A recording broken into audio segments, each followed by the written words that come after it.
आप सबका Urdu for all channel में स्वागत है। जैसा कि आपको पता है कि इस चैनल के माध्यम से हम JSSC CGL language paper Urdu की कंप्लीट प्रिपरेशन करा रहे हैं। बस आप लोग से मेरी यह इल्तिजा है कि आप इस चैनल से बने रहें और उर्दू को लेकर दिल में जो परेशानी और घबराहट है उसे बाहर निकाल फेंकें, क्योंकि यहाँ पर उर्दू की कंप्लीट तैयारी कराई जाएगी। तो दोस्तों, आज हम लेकर आए हैं मिर्ज़ा गालिब का लिखा हुआ गज़ल दिले नादा तुझे हुआ क्या है। तो दोस्तों, आज की क्लास में हम लोग जानेंगे इसके बारे में, कुछ वर्ड के बारे में जानेंगे, इसके बारे में कुछ चर्चा करेंगे। तो दोस्तों, बिना कुछ दिए देरी किए हुए हम लोग क्लास स्टार्ट करते हैं। तो फर्स्ट शेर है इसमें कि दिले नादा तुझे हुआ क्या है, आखिर इस दर्द की दवा क्या है।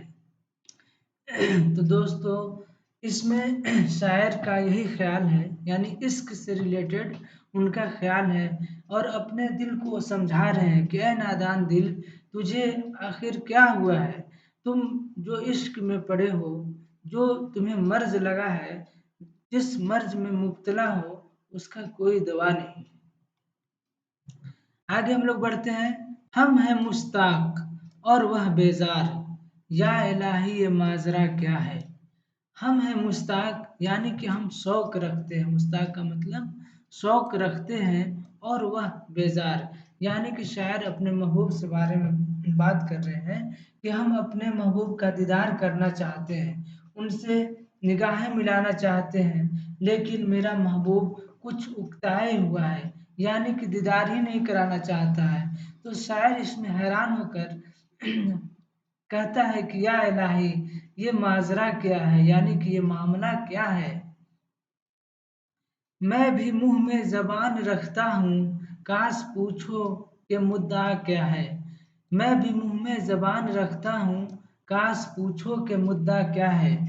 यानी कि दोस्तों, शायर इसमें इरशाद फरमाता है कि मैं भी अपने दिल में जो मेरी कैफियत है, जो अपने दिल में बातें बहुत सारा है, बहुत कुछ मैं भी अपने महबूब से कहना चाहता हूँ, लेकिन काश आपने कभी मेरे दिल की बात पूछी होती।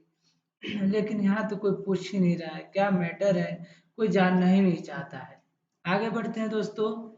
जब कि तुझ बिन नहीं कोई मौजूद, फिर ये हंगामा ए खुदा क्यों है। जब कि तुझ बिन नहीं कोई मौजूद, फिर ये हंगामा ए खुदा क्यों है। तो इसमें अल्लाह तबारक व तआला से शायर इरशाद फरमाता है कि या अल्लाह, तुम्हारे सिवा इस दुनिया को चलाने वाला कोई नहीं है। तो फिर ये दर दर पर हर जगह पे लोग कहीं सजदे कर रहे हैं, कहीं बुत की पूजा कर रहे हैं, कहीं दरगाह पे सजदे कर रहे हैं। तो ये सब आखिर क्या है, ये सब हंगामा ए खुदा क्यों है, क्या है। आगे बढ़ते हैं दोस्तों। ये परी चेहरा लोग कैसे हैं, ये परी चेहरा लोग कैसे हैं, गम जऊ असऊ अदा क्या है। यानी कि ये परी, यानी खूबसूरत चेहरा वाले लोग कैसे हैं। गमज़ऊ असऊ, गमज़ऊ असऊ का मतलब होता है दोस्तों कि जो उन लोग जो खूबसूरत चेहरा वाले, जैसे इसमें महबूब की तरफ इशारा करके बोल रहे हैं या फिर कोई गर्ल्स की तरफ इशारा हो रहा है कि उन लोग का जो खूबसूरत जिसका चेहरा होता है, तो उनका क्यूटनेस, उनका अदा, नज़ाकत, ब्यूटीफुलनेस एक अलग ही होता है। तो वही उसी के बारे में कि ये अदा क्या है। शिकने जुल्फ अंबरी क्यों है, निगाह चश्म सुरमा सा क्यों है। शिकने जुल्फ, जुल्फ अंबरी का मतलब होता है सुनहरी जुल्फ। शिकन का मतलब होता है जो जो बाल जो होता है, घुंघरेलू टाइप के बाल जो होता है, फोल्डिंग या रिंकल टर्न टाइप करके, उसी को बोलते हैं शिकन। तो शिकने जुल्फ अंबरी क्यों है, निगाह चश्म सुरमा सा क्यों है। निगाह चश्म, यानी कि जब सुरमा लगाते हैं तो जो लाइनिंग टाइप का जो बनता है, उसी के बारे में बोल रहा है शायर कि जो गर्ल्स लोग का जो सुरमा यानी कि काजल टाइप की जो महीन लकीर बनता है, तो वो मतलब कितना खूबसूरत, और उसका एक अदा ही अलग होता है। सब्ज़ा व गुल कहाँ से आए हैं, अब्र क्या चीज है, हवा क्या है। तो इसमें क्वेश्चन एराइज करता है शायर कि सब्जा यानी कि ये हरियाली, गुल यानी ये फूल, ये हरियाली ये फूल कहाँ से आए हैं। अब्र क्या चीज है यानी कि बादल, अब्र का मतलब होता है बादल। ये बादल क्या चीज है, ये जमीन और आसमान के बीच में ये बादल कैसे रुका हुआ है, कैसे उड़ रहा है। और ये हवा क्या चीज है यानी कि जो पत्तों की सरसराहट की आवाज होती है, ये क्या है।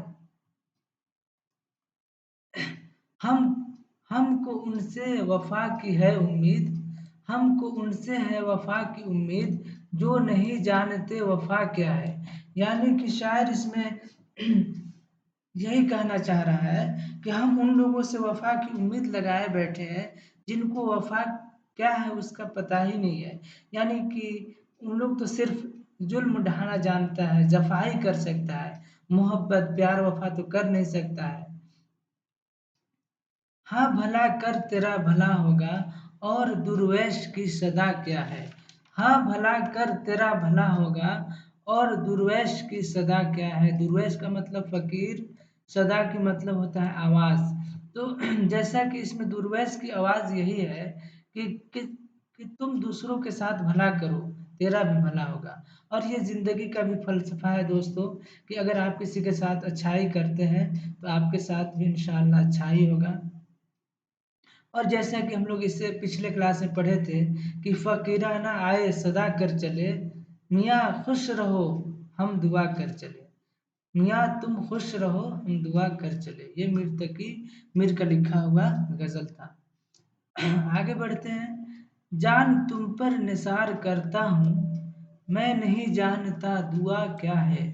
यानी कि इसमें शायर यही कह रहा है कि मैं जान मतलब महबूब का एक इशारा पड़े कि हम अपना जान को निछावर कर देंगे।